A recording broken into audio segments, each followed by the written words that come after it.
Thank you, Lisa. Hi, everyone. Welcome to this December session of the COMSOC video seminar.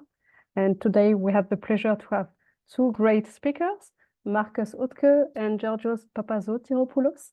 And we will start with Markus Utke. So maybe, Markus, you can share your slides. And Markus is a PhD student at Eindhoven Technical University of Technology, and he will talk about truthful budget aggregation.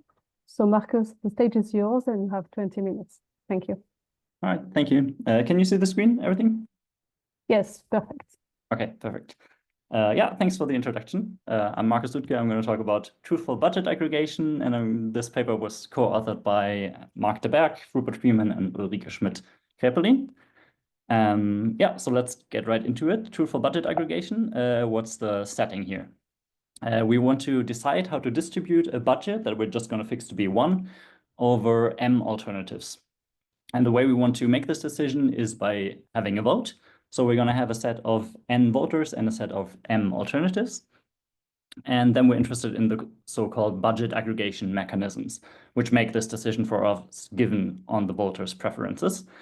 And these voters' preferences are modeled in a specific way. Namely, each voter has some kind of ideal budget distribution in mind. This is how they would distribute the budget if they were given the power. And so each vote is going to be an m-dimensional vector of values between 0 and 1, with the additional property that all of these must sum up to 1. Okay, just as one example, we have this visualization where on the x-axis, you can see the alternatives 1, 2, 3, and on the y-axis, you can see the fraction of the budget allocated to that. So voter 1, for example, would like to spend 40% of the budget on alternative 1, 10% alternative 2, and 50% on alternative 3. Then, of course, in the picture, we're going to add more of these voters. And at this point, I also want to introduce another visualization, which is just mapping these voters into the 3-dimensional space. Works particularly well for the case of 3 alternatives. And all of these voters that satisfy this normalization property are going to fall into the same triangle. And if we then just map the voters into that space and look at it from the right angle, then we get this nice simplex plot. And I'm going to jump back and forth between these visualizations because they are useful to explain different things. Okay, back to our budget aggregation mechanism. The input is 1 vote for each voter, and the output is just going to be, of course, an allocation of the budget over the projects. And we're going to draw this as orange crosses in our pictures. One more thing that we're going to need is a way to measure the satisfaction of the voters. And for this, we introduce the L1 disutility for a voter given some allocation. And this is just the L1 distance of these 2 vectors, which corresponds to just the sum of the distances over all the alternatives. One example mechanism that we could look at, which probably is the one that you would all think of as a first idea, would be the mean mechanism, where we just take all the votes and we take the average, and this guarantees this normalization property. So this is a valid allocation of the budget, and this we could just return. We call this the mean mechanism, and it seems very intuitive, but I'm gonna make a case why we might not want to use it in a minute.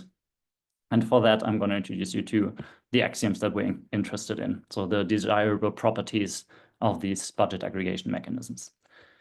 Starting off with anonymity and neutrality, pretty simple. A mechanism is called anonymous if the identities of the voters do not matter. So we can kind of swap these voters around and the aggregate should not change.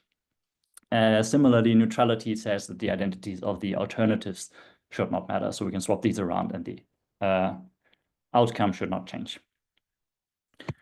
Continuity is just continuity in the mathematical sense, as we know it, here informally phrased as small changes to a vote should result in small changes to the allocation. And finally, the most interesting one, truthfulness, is a way to incentivize or to not incentivize voters to misreport their real preference. So given a number of votes, Vi to Vn, where voter I actually reports their truthful preference, which leads to an aggregate A. And then comparing that to the votes where Vi actually misreports a false preference, which leads to an aggregate A star, we require that the disutility of that voter using the truthful vote should be smaller or equal than the disutility coming from the misreport of that voter. And one quick observation we can make here is that the mean mechanism is actually not truthful.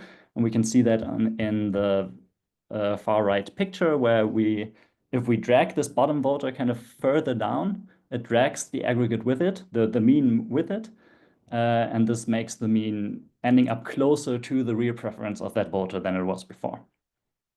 And this is something we would like to prevent, which is why we're not just using the mean mechanism.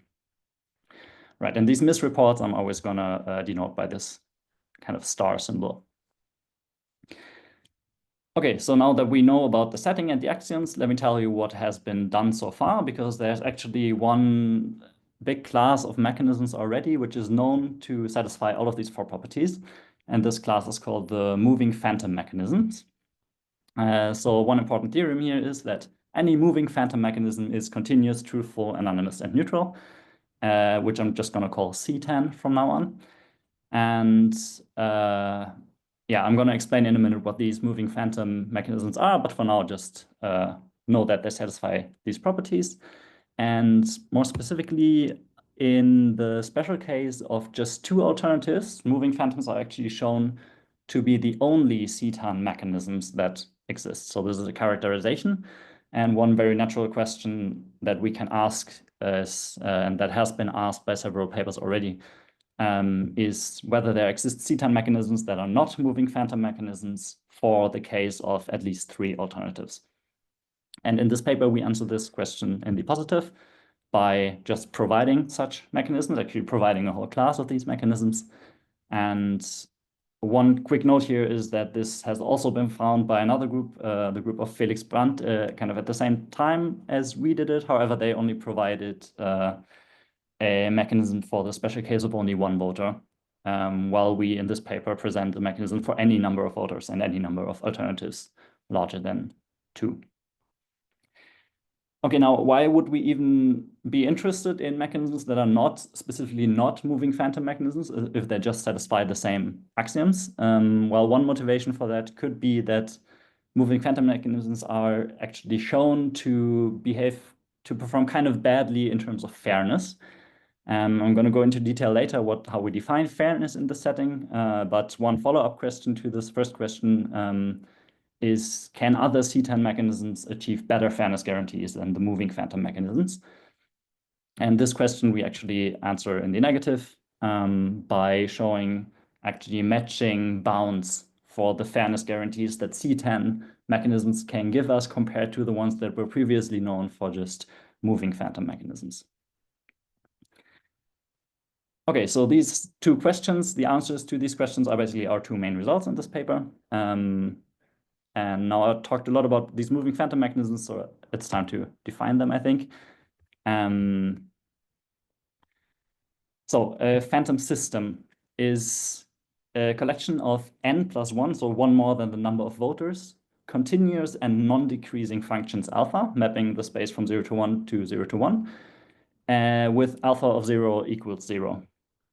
Now these functions I'm also going to call phantoms or phantom voters.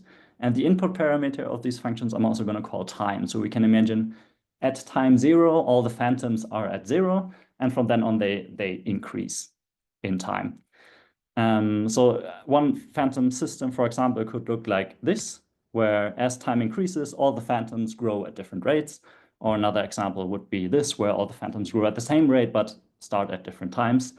And we can imagine we can define a lot of the different phantom systems. It's kind of a wide definition. And each of these phantom systems that we can define is going to imply a moving phantom mechanism. So how does that work? I brought the voters back into the same picture and have the phantoms here as well.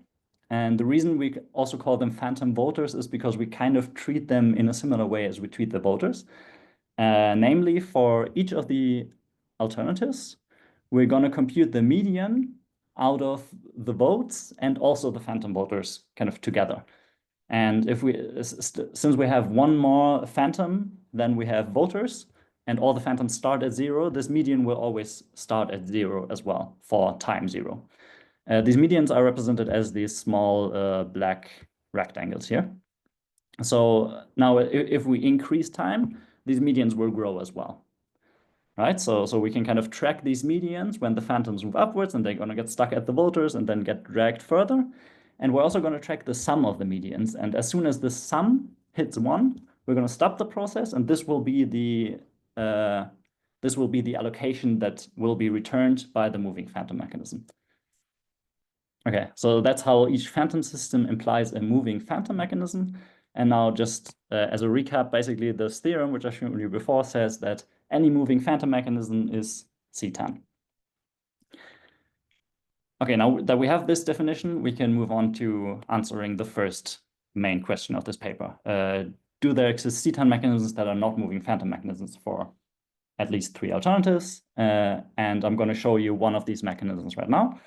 And for this, I'm going to introduce you to what we call cutoff mechanisms.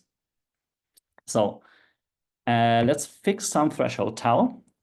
And then we call an allocation A, J extreme, where J is one of the alternatives, if this allocation gives more than tau to that alternative. So in this picture, these dashed lines basically correspond to all the allocations that give exactly tau to one of the alternatives. And then everything that lies outwards of this, we call extreme on one of the coordinates. Everything that lies inwards is not extreme. Then we introduce the cutoff function, which transforms extreme allocations into non-extreme allocations. And the way we do that is by, well, we take the extreme alternative, we assign it exactly the threshold to make sure we're not extreme anymore. And then we redistribute the excess, everything we cut off, since we need to be normalized, we need to redistribute it over all the other alternatives. And in this simplex picture, this nicely corresponds to just mapping down the aggregate down to this threshold line or cutoff line. And finally, given this cutoff function, we can define cutoff mechanisms, which basically you just take any mechanism, you put the volts into it, you get an output out of it, and then after that, you apply the cutoff function to that output. And by that, you just defined a new mechanism, right? And this mechanism we're going to call the cutoff mechanism. And one quick observation is that applying this cutoff function actually maintains anonymity, neutrality, and continuity. This is kind of easy to see. And we're going to use it later. Now, what mechanism do we want to apply this cutoff on? This mechanism that we chose is called greedy max, and it's just a phantom mechanism. And it's defined by the phantom system, which just leaves one phantom voter at 0 and moves all of the other phantoms at the same time up. So it's looking like this. And if we take the cutoff version of that, then we can show nice properties for that. So this brings me to our first main theorem, which says for any threshold larger or equal than 1/2, cutoff greedy max is C10 and also not a moving phantom mechanism.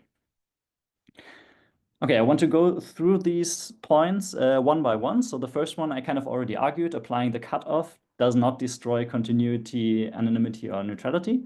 So here we're good. Since greedy max is a phantom mechanism, it satisfies these properties. The cutoff doesn't destroy it, so we're good. The second one, truthfulness, is probably the hardest to show.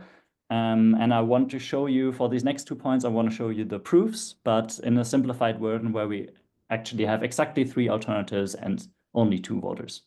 And in the paper, of course, we have these theorems for any number of voters and alternatives.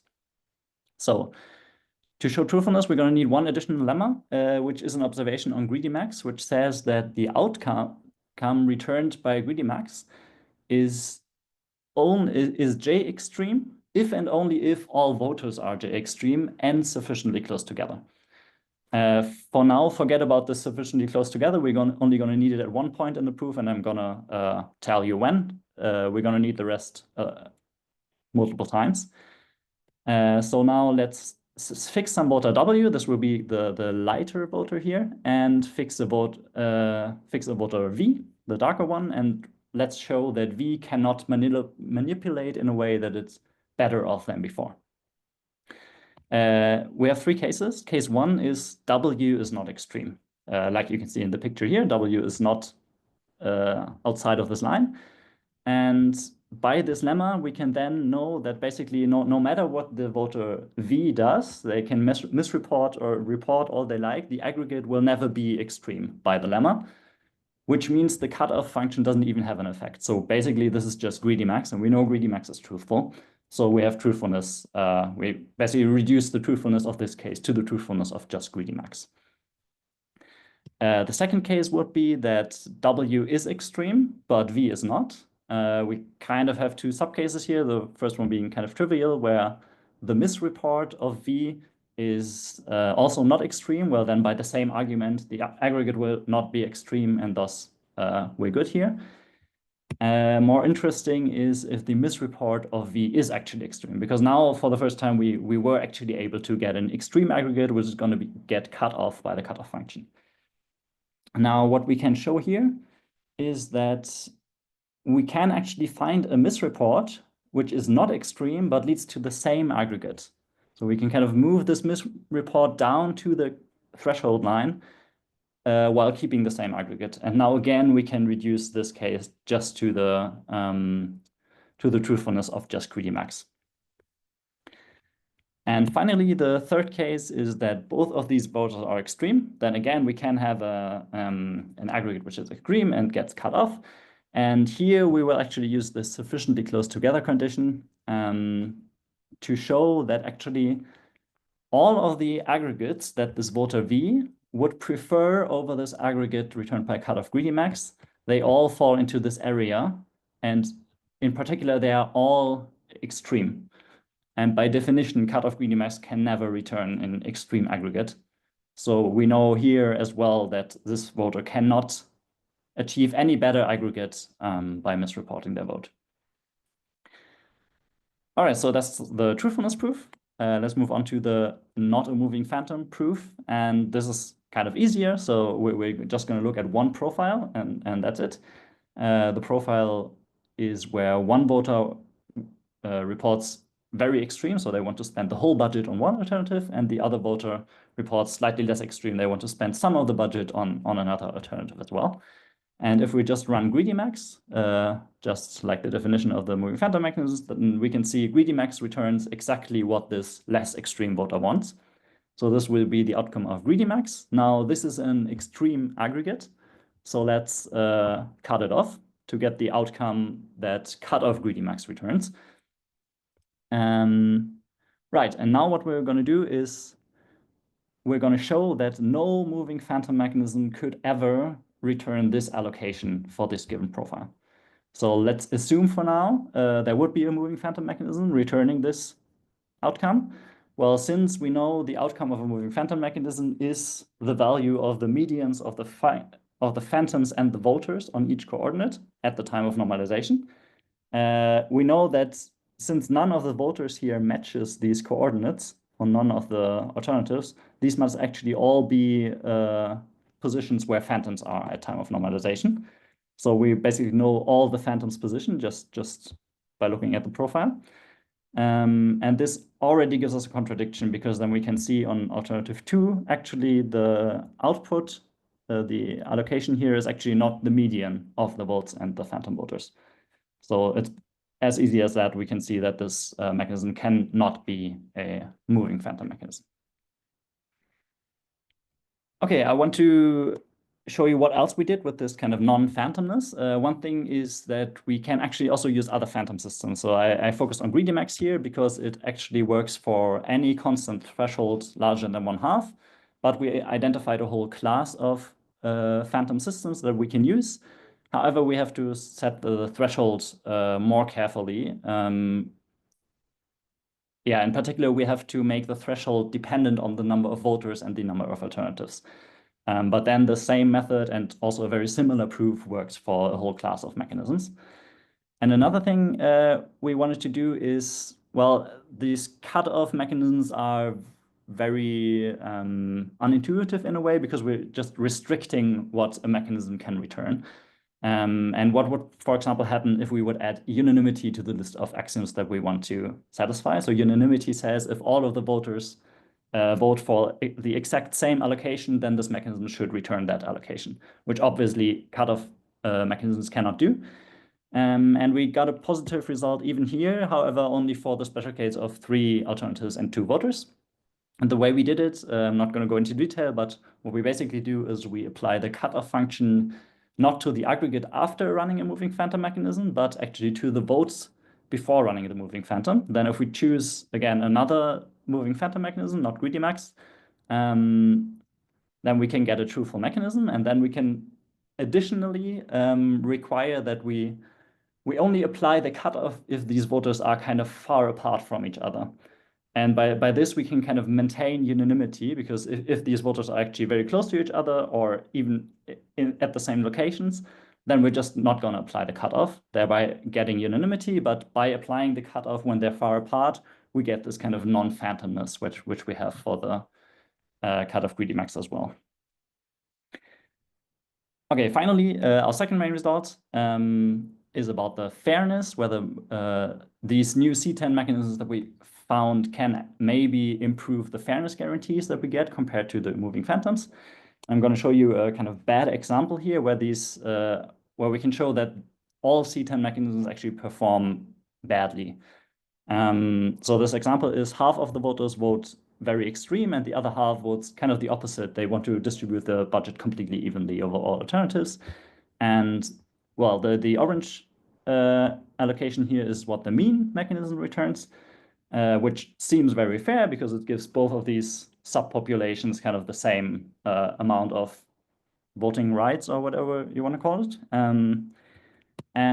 But we can show that every C10 mechanism actually returns the uniform outcome, which is kind of far away from this, what we would consider a fair outcome. And this was previously known for all moving phantom mechanisms, but we showed it using very different techniques now for all the C10 mechanisms. So just to make this a bit more formal, I'm going to show you what fairness notion we use in the paper. So this is the fairness notion of mean approximations, and this has been published in papers before, so this is not our notation. Now, why would we want to approximate the mean? Well, basically because the mean feels very fair in a sense, because if we give each of the voters their fair share of the budget and they just distribute it in the way that they like, and then we sum this all up, we basically just get the mean mechanism. And this feels very fair in a sense, so we can ask, how close can we get to this very fair outcome using a C10 mechanism? So we're going to define the mean approximation in the following way. Mechanism A provides a delta L1 approximation to the mean if, for all votes, the outcome of this mechanism and the outcome of the mean mechanism have an L1 distance of smaller or equal than delta. And very similarly, there's another notion which it's basically the same, it just uses L infinity instead of L1 approximation distance. Okay, and now as a corollary of the result I showed you on the last slide, we get these bounds of m-1 over m and m-1 over 2m for the L1 and L-finity approximation. So no mechanism can perform better than these approximations. And this is just a result we get directly from this profile that I showed you on the last slide. All right, so this brings me to our conclusion. We have shown that moving phantom mechanisms are actually not the only C10 mechanisms in this setting. However, we also showed that we cannot expect these new mechanisms to achieve better fairness guarantees. And to just as a kind of collection of open questions, I have 3 of them here, which I found particularly interesting. One of them would be finding a mechanism that actually achieves these optimal L1 mean approximation. So because we have a lower bound for how well they can approximate the mean, but we don't know if this is actually tight, if there's actually a mechanism that can perform that well. We actually know this for the L infinity mean approximation. So Rupert Freeman and Ulrike Schmidt-Kerperdin introduced a mechanism, or also Karagiannis et al., that were kind of good with respect to that. Or actually, sorry, Freeman et al., Freeman and Ulrike Schmidt-Kapelin introduced a mechanism that is provably optimal for this L1, for this L infinity mean approximation, but we don't know this for L1. Sorry. Another thing that I think would be interesting would be to have different fairness notions, because there are a few around, but to me it feels like none of these are very satisfactory. At the same time, if you would introduce new ones, since we have this, since our proof is based on this example, maybe it is to be expected that we always kind of get kind of trivial lower bounds for these as well, just by looking at this example, which feels very unfair. And finally, one open question, which is still open now, which we maybe kind of aimed towards with this paper originally, was just the characterization of the CTAN mechanisms. Beforehand, we thought maybe the moving phantom mechanisms actually are all of them. Now that we introduced these new mechanisms, this question seems considerably harder, because especially this unanimous mechanism that we showed is very artificial. You have to kind of very carefully choose these thresholds for this to work. And it seems kind of difficult to capture all these mechanisms in one notion, but it certainly would be very nice to get a characterization of all the CTAN mechanisms. Yeah, I think that's it for me. Thanks. Okay, thank you very much, Markus. Let's give a round of applause, sorry, for Markus. Okay, there are some questions in the chat. If there are others, you can also raise your hand and ask it. So the first question, it was by Andrei Kostin, and he was asking an understanding question, because you were mentioning that some other co-authors, so Felix Brandt and co-authors, if I remember well, were tackling the case of one voter. But why the case of one voter is interesting for this setting? I would say it's mostly interesting in the theoretical sense, in the sense that, well, they proved already there cannot be a mechanism, like you could pair this mechanism that they found for just one voter, which is CTAN but not a moving phantom. You could pair this with just a moving phantom for all the other numbers of voters, and you would, strictly speaking, have a mechanism that is CTAN and not a moving phantom, if you consider all possible number of voters as kind of one mechanism. But yeah, I mean, I agree, and that's why I think this result is considerably stronger, because yeah, we actually showed this for all numbers of voters. And I mean, for one voter, we probably all agree that we should just return whatever this voter wants. But just from the definition of a mechanism, this is not a requirement. So yeah, I would say it's theoretically interesting if we just look at axioms and how they behave, but practically not really. Okay, thank you. Andrei, any follow-up question based on this answer? No, it's good. Thank you. Nizar, you had one question, but I think it has been answered by Ulrike. Yeah, Ulrike already answered that, so I don't have any follow-up to that either. Okay, perfect. If you have any questions, please write them in the chat or raise your hand. Meanwhile, I will have some questions. You said that these mechanisms are truthful, but they can achieve quite weak fairness guarantees. Does it make sense here to consider some relaxations of truthfulness? I don't know, in the sense that maybe you have some interval to which you can lie a bit, but not giving a precise value in your preferences. Would it make sense, and would it help for achieving better fairness guarantees? Mm-hmm. I think it would definitely be interesting. I don't think we have, and I don't think anyone has really considered this yet. I'm now wondering if I would expect it to perform a lot better. But yeah, I think I'm not so sure. It could definitely be interesting to look at that, yeah. Okay, because maybe already your worst case with the mean aggregation would, oh, it's another question. But maybe your worst case would already hold for this kind of restriction. I don't know. Yeah, I'm not sure currently how exactly you would define these truthfulness relaxations. I don't know. Yeah. given some Yeah, I think parameter it's for, interesting. but yes, Yeah, I definitely guess interesting. I struggle to give a guess how well this could work, because I'm yeah, not sure how you would even define that, but allow distance to lie or something like that. But yeah, it would still be dependent on this parameter for sure. Mhm. Yeah, I think Ule has a question. Yes. So thank you for this very interesting talk. I have a question about the continuity requirement. So how important is that either for your results or for prior work? Because I agree that it seems very natural, but I wouldn't call it a normative requirement. So while the other things there are obvious normative arguments, that one is more like because it seems pretty from a mathematical point of view, but maybe therefore it's a bit less important. So is it, or can you defend it normatively, or is it a crucial ingredient in the whole framework to prove your results? Yeah. So I think right now it's crucial in all or most of our proofs, definitely. And yeah, I've thought about the same question, because it's kind of an outlier, right? Like anonymity, neutrality, we definitely want. Continuity, yeah. So we were able to, at least for the case of, let me think, 2 alternatives and maybe a restricted number of voters, you can define truthful mechanisms also that are not continuous.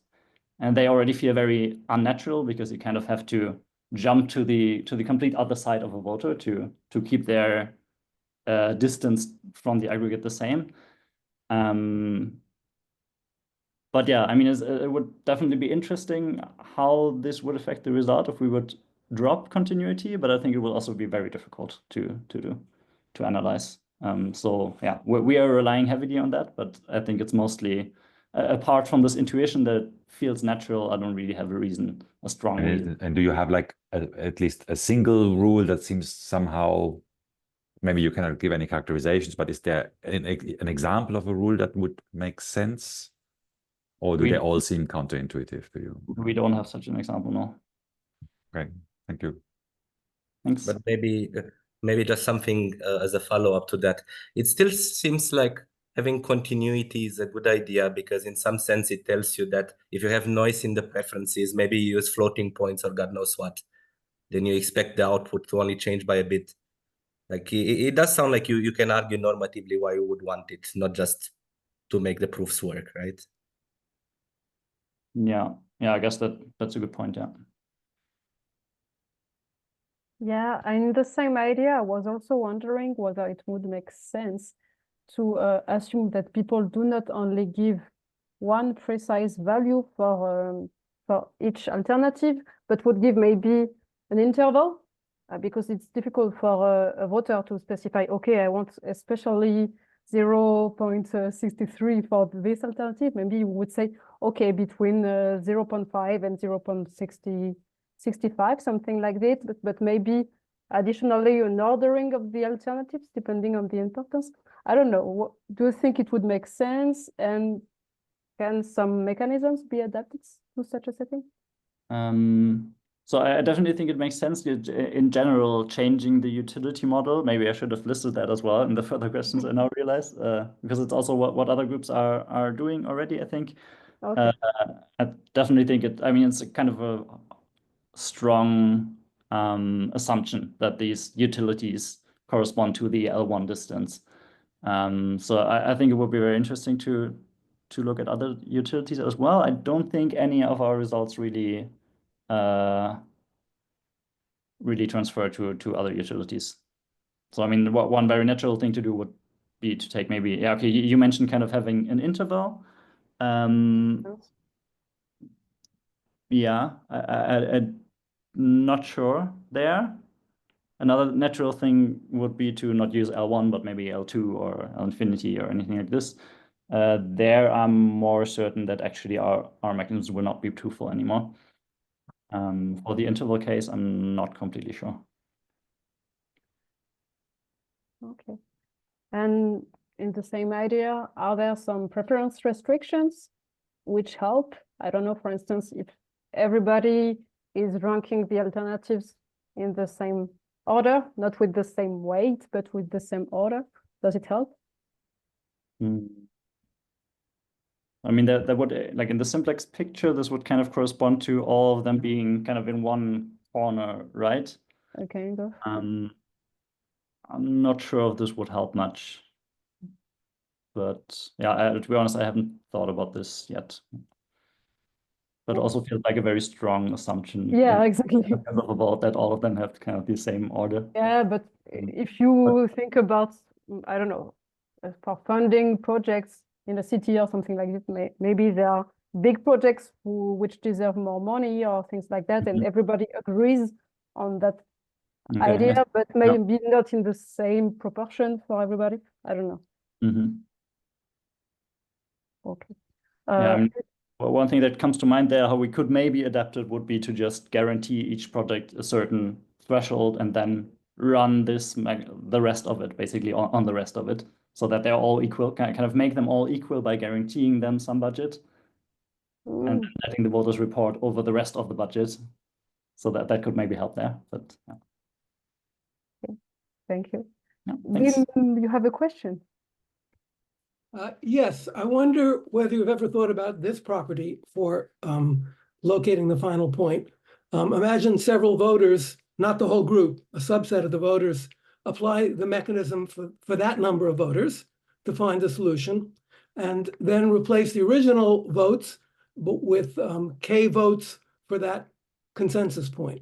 In other words, I'm not saying this very well, but you're asking for a form of consistency, that if you apply it separately to a subgroup, then if all the members of that subgroup were actually at the location. I mention this because it's part of an axiomatic characterization of the mean. So there might be some nice impossibility results here in terms of getting certain properties with some other properties.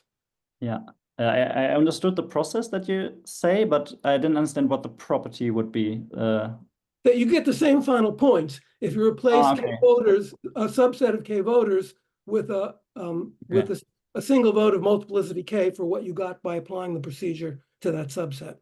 Yeah, I would not expect any of our mechanisms to satisfy that. I mean, like but also the mean can satisfy that anyway, right?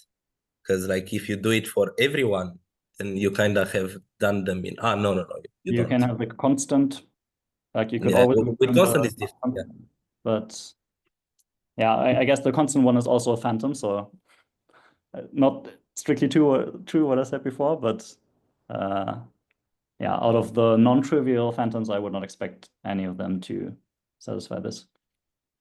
I think some related questions have been considered in a purely geometric realm. There's a paper, for example, called A Survey of Spatial Medians by Christopher Small, a statistician.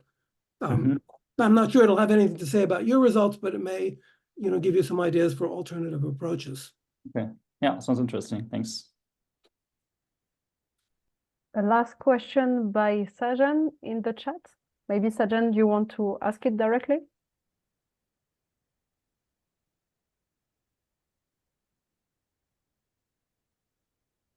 Oh, I can do it.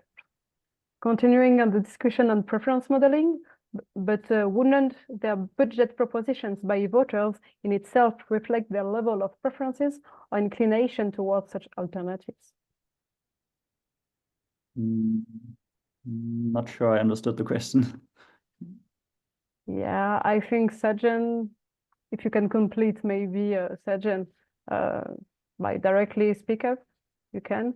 I think he said that the budget proportions expressed by the voters reflect their level of preference. So I guess that, yeah, for sure, it will give their order of preferences. But I don't know what he means with that, because, yeah, we can derive the ranking of alternatives from the budget proportion. But yeah, I don't know what he really means by this question.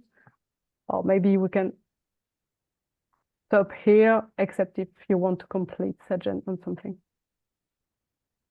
Okay, let's stop. Thank you again, Markus. Thank you.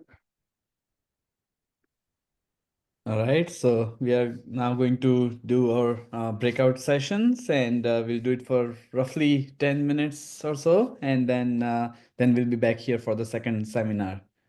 Okay. Some people in the breakout rooms.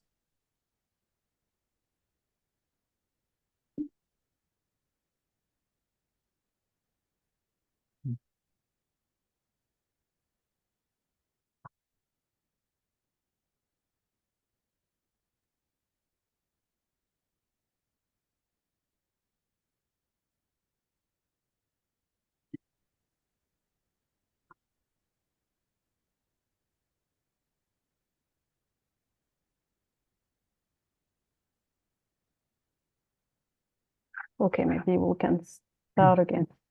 So welcome back. We will continue with the talk of Georgios Papasotiropoulos. Okay. And he is a postdoc researcher at the University of Warsaw, and he will talk about the tractability landscape of the conditional minisum approval voting rule. Thank you, Georgios. The stage is yours, and you have 20 minutes. Thank you. Thanks. So this is a joint work with another Georgios and Michalis and Vangelis, in which we actually tried to answer some questions related to when the solution under a natural voting rule for a quite interesting and expressive framework is polynomially solvable. Specifically, what we actually try to do is to examine a rule that generalizes the standard approval voting rule from the perspective of computational complexity, which works for elections where candidates are interdependent, meaning that voters' preferences for one candidate might be dependent on the choices made for other candidates. And the election setting that our work is based on stems from one of the simplest election frameworks. So imagine that we have M issues or M proposals, each of which can either be implemented or not. And voters actually just express their preferences for each proposal, stating whether they approve, disapprove, or are indifferent in the simplest setting. And then it comes the task to decide which issues to implement and which not, based on the preference of the voters. Actually, this setting is often referred to as multiple referenda or public decisions, and it shares, of course, some similarities with committee election setting, but notably, in this case, there is no cardinality constraint on how many candidates or how many issues we can elect. So let's try to build a small running example, which, since I am currently in Poland, must be inspired by the world of participatory budgeting.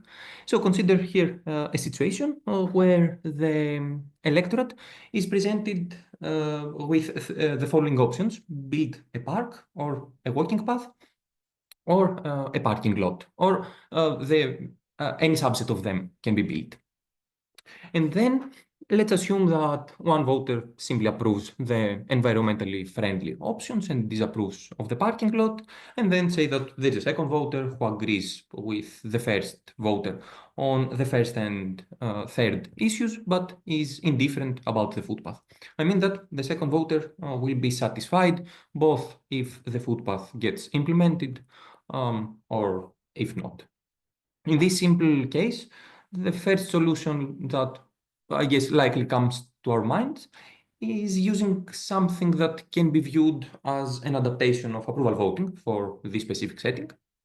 And specifically, let's consider a rule that seeks to maximize voter satisfaction, or equivalently to minimize voters' dissatisfaction. And here, given that the issues are binary, this rule implies that an issue should be implemented if the number of supporters exceeds the number of opposers. And it is not hard to see in this case that in our example, there is an outcome that causes no dissatisfaction to the electorate, so it is an optimal solution. But let's take a step further and consider the conditional setting, meaning that we allow issues to be interdependent. So there are some voters who do not feel comfortable voting for an issue without considering the outcome of others of the proposed issues. And in this framework, voters can submit conditional approval ballots. So they can still be indifferent toward some issues or proposals, or they approve or disapprove some proposals, but their preferences can be conditioned on the outcomes of certain issues. To illustrate this, let's just go back to our initial example. But apart from the initial two voters that we had earlier, suppose that we now also have a third voter, which first of all approves any outcome of the first and third issue. But then his opinion on the footpath depends on whether the park will be built. Specifically, the third voter says that if a park is built, then I would like the footpath, and if not, then I oppose the footpath. And similarly, there is a fourth voter with a conditional preference regarding this time the third of our proposals. And this voter states, I approve of the parking lot if and only if the pedestrian infrastructure is not built. So the rule that we focus also tries to minimize the total dissatisfaction of voters. And there was a paper from Utke 16 by Nathaniel Barrow and Jerome Lang, who defined a natural generalization of the Hamming distance metric. And based on this definition, they proposed a measure of voter dissatisfaction. And in turn, they defined a voting rule called minisum approval voting, which simply outputs the outcome that minimizes the sum of voters' dissatisfaction. And this rule is actually generalization of the perhaps most widely used approval voting rule. To try to give you a rough idea of how dissatisfaction is measured in this setting, let's first try to consider the outcome that doesn't elect any proposal. The dissatisfaction that the first two voters experience from this outcome can be quite easily determined, since they only have approval and disapproval statements. But for the third voter, we just need to think as follows.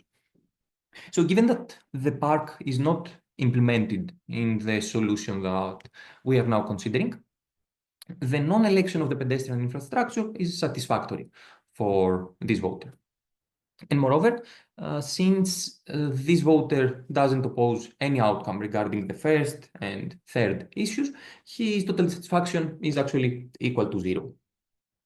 Then, on the other hand, the fact that we don't elect the proposal for pedestrian infrastructure means that our last voter wants the parking to be built. So the considered outcome actually dissatisfies the last voter with respect to the parking issue. And also this last voter also gets a unit of dissatisfaction from the non-election of the park proposal. And so overall, the considered outcome produces a total dissatisfaction of 5 to our electorate. And there's another outcome which can be seen to satisfy all voters with respect to all issues. So this means that there is no better solution under the considered rule. So I hope that the voting format is more or less clear, or at least at a high level. The formal definitions of the conditional ballots and of the dissatisfaction function are a bit complicated, so I would just prefer not to spend time on them.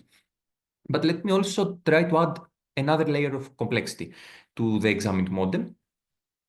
Instead of only considering binary proposals, we introduce a parameter D that indicates the number of possible alternatives for each issue. So we will call this parameter domain size of an issue. And for simplicity, we will assume that all issues have the same domain size, but this is without loss of generality. And there are also two structural components of the instance. And those are inferred by voters' preferences, and they play an important role in our work. So first, we define the notion of a dependency graph for a voter. This graph has a vertex for each issue under consideration, and there is a directed edge from issue I to issue J if issue I affects the outcome of issue J according to the preferences of the examined voter. In our example, the dependency graphs of the first two voters are, of course, nothing more than the set of 3 independent vertices, as the first two voters do not express any conditional preference. And then the fact that each of the other two voters has a conditional preference for one issue that depends on exactly one other means that each dependency graph has one edge, specifically from first to the second issue for voter 3, and from the second to the third for the fourth voter. And by the way, from now on, we will call delta the maximum mean degree that appears in these graphs. And actually, this parameter corresponds to the maximum number of issues that affect a single other issue in the preferences of any voter in the instance. And finally, we also need to define the global dependency graph of an instance, which is simply the union of the voters' dependency graphs. Or in other words, it is a graph having one vertex for every proposal, and it has an edge between two proposals if there is at least one voter whose preference on the first issue is dependent on the outcome of the second. And okay, now on the slide, you can also see the global dependency graph of the examined instance. So having said that, it is now quite easy to formulate a computational problem. Suppose that apart from the election instance, we are also given a parameter S, and the question is simply whether we can find an assignment that produces at most S units of dissatisfaction to the electorate. And this computational problem was also first defined and studied by Barrow and Lang, and unfortunately, they proved that it is computationally hard to solve, which interestingly stands in contrast to the classical approval voting rule for elections without interdependencies. However, personally, I like this setting, I like this voting format, I like this rule. So I was actually hoping that there are some ways to overcome this negative result. And on the quite positive side, there is a naive and obvious solution. Just use an exhaustive search and solve your problem. I mean, just simply brute force all possible outcomes, which are at most d to the power of m, where d is the number of alternatives and m is the number of proposals. But of course, I would guess that some may not be entirely satisfied with such a suggestion. And yes, our little cute friend here indeed wants something better than a trivial solution. But as a response, quite surprisingly, we proved that the exponent cannot be significantly lower than what appears in the brute force solution, or SETH fails. SETH stands for strong exponential time hypothesis, and it is a quite widely believed and used hypothesis in computational complexity studies, although it is stronger than P versus NP. But on the positive side, in order to prove this hardness result, we used some slightly complicated and more or less unnatural voters' ballots.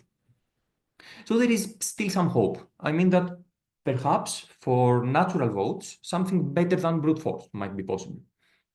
And additionally, note that there is also another commonly used hypothesis, namely the exponential time hypothesis, which is weaker and more widely accepted than SETH. So theoretically speaking, a hardness result based on ETH would have been stronger. And unfortunately, once again, we proved the negative result here that, in a sense, destroys our hopes. So even with a slightly weaker time bound, it still roughly says that nothing significantly better than the brute force approach can be found. This impossibility is under ETH and holds even for very simple dependency graphs, specifically for instars on 3 vertices. Then there is also a corner case, the case of delta equal to 1, which corresponds to the case where each issue is dependent on at most one other, which is just a step away from delta equal to 0, which is nothing more than the unconditional setting. And guess what? Another impossibility result. So again, with a slightly weaker time bound, but this holds even for delta equal to 1. And it seems that there is almost nothing better than brute force that we can do. To summarize, the first group of our findings roughly say that for general instances and in worst case, nothing significantly better than checking all possible outcomes can actually be employed. And to be honest, this should be interpreted as a critique to the conditional framework, because it reveals that in a way, the greatest strength of the framework, voters' power of expressivity, also turns into its main weakness, which is the serious computational intractability. And this sounds quite devastating, right? But since I don't want you to get angry at me for wasting your time by showing you that there is a nice and clean framework and a natural rule which can't actually be implemented, I also have some positive or quite positive results for you.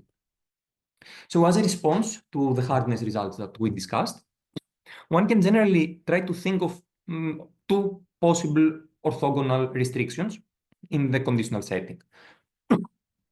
Either restricting what kind of preferences a voter can state, or restricting the structure of dependencies.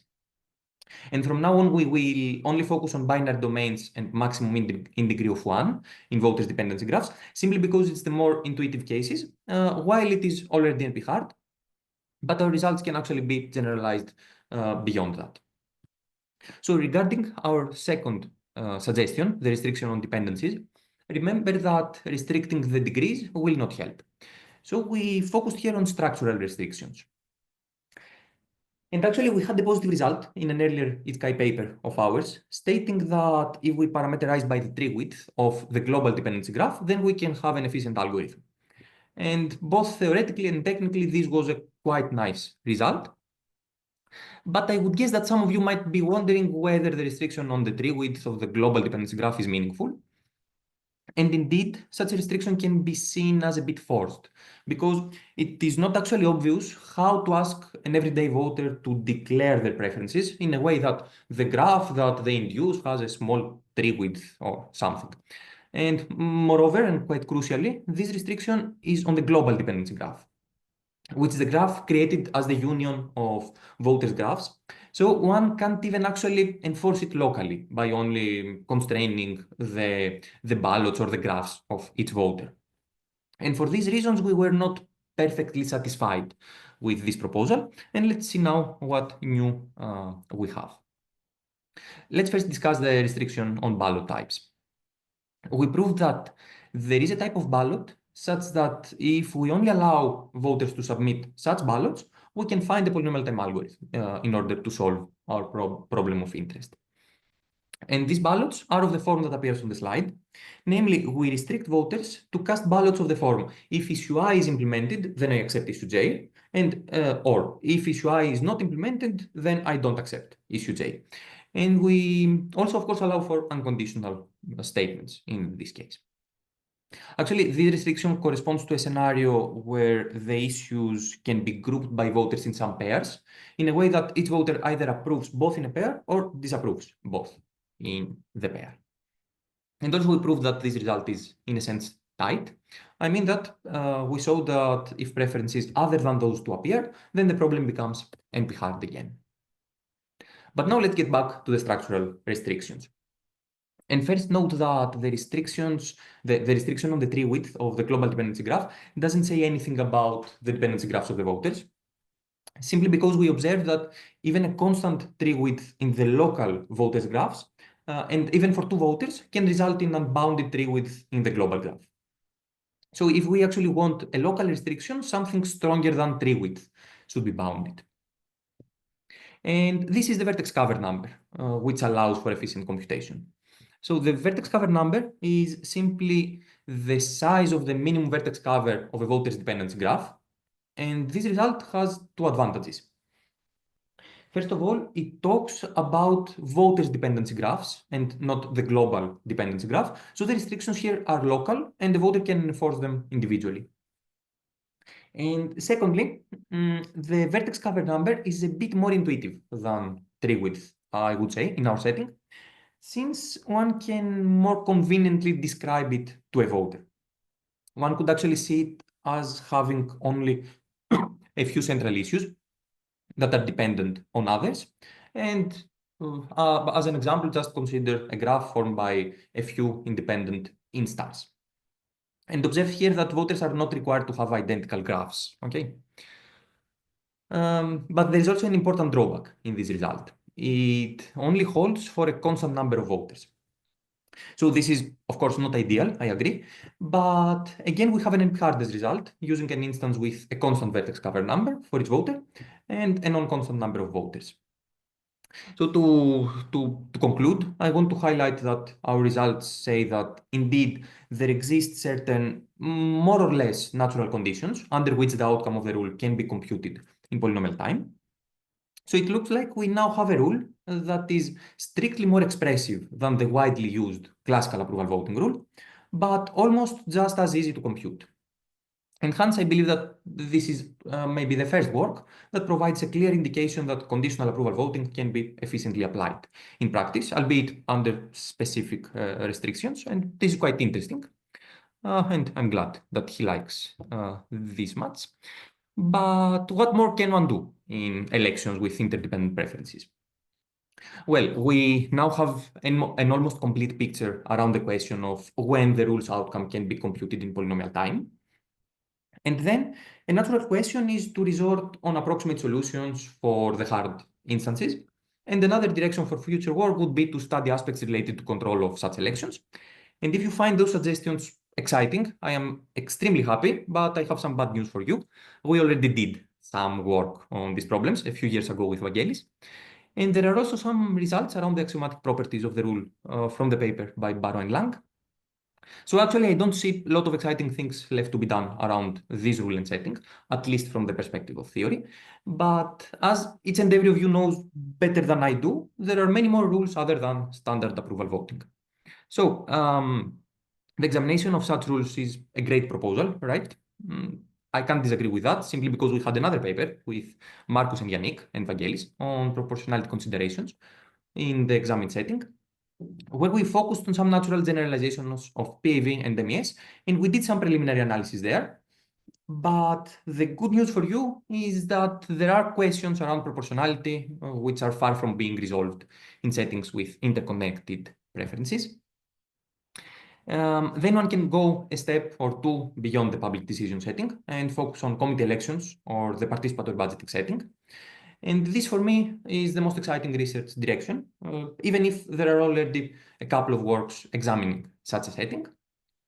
And finally, interestingly, there are no experimental works, at least as far as I know. And this largely comes from the fact that there are no datasets available that use interdependent issues, if I'm not mistaken. And I conclude by hoping that I have convinced you that our work has a quite nice story to tell and has some valuable take-home messages. Also, I hope that the examined setting and rule will soon start to receive more and more attention from the community. I finally also hope that you will have a fantastic New Year's Eve and an amazing New Year, and that's all from me. Thanks for your time and your attention. Thank you very much, Georgios.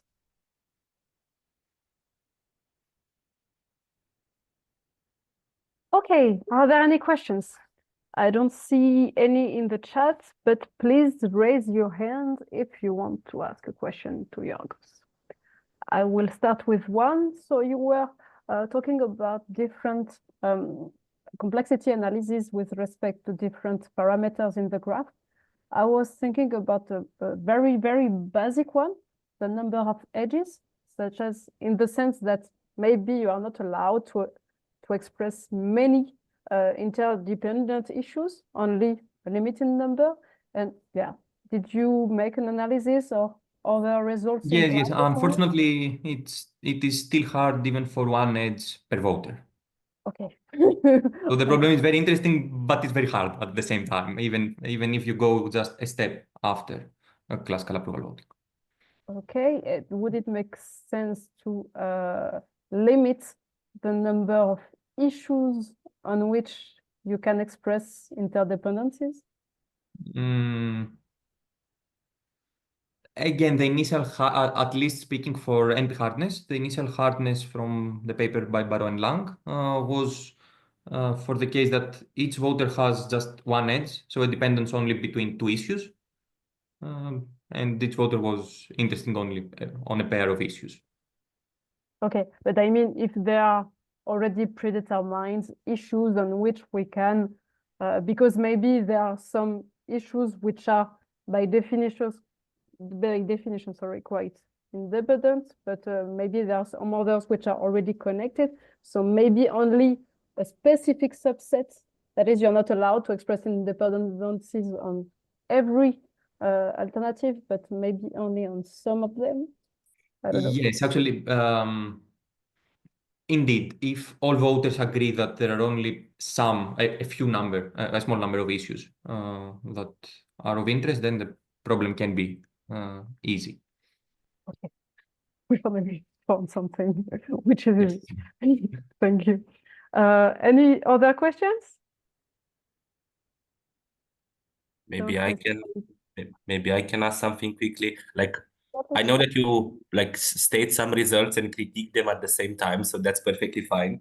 But at the same time, like you talked about solvable in O star of 2 to vertex cover for O of 1 voters. Like, okay, it's positive and I can kind of guess where that comes from. But at the same time, it doesn't sound super useful either. Like you basically critique it yourself, but at the same time, I kind of don't even see like how you motivate why it makes sense to study this setting. Like basically there's only a small committee of people who can express interdependency, like this all of 1 voters, and everyone else should do multiple referenda. Or like how could you even motivate it? Like how did you sell it when you wrote the paper? Maybe you mean about the case of a constant number of voters or of small constant number of voters with small vertex cover, or whatever the green box was in the slide. Yes, yes. So the first thing is that we knew that for a few issues the problem is solvable. So the next question was whether, at least for a few voters, the problem can be solved. And regarding so we understood that if you try to employ such a setting in small communities, then those voters can indeed vote with some conditional preferences. And regarding this case of small vertex cover number, I think the motivation is that each voter specifies a few important issues, and those few issues are dependent on many others. Also, it is a bit important to say that this result can be extended a bit beyond that to a non-constant number of voters, but only a constant number of different dependence graphs. Right, and I can kind of guess why. But at the same time, like if you sell it with all of 1 vote, okay, so basically you tell me that, okay, let me see if I understand the result. So you say that there are all of 1 voters, let's say at most 10 or something, that have a non-trivial vertex cover number, and the other ones have what?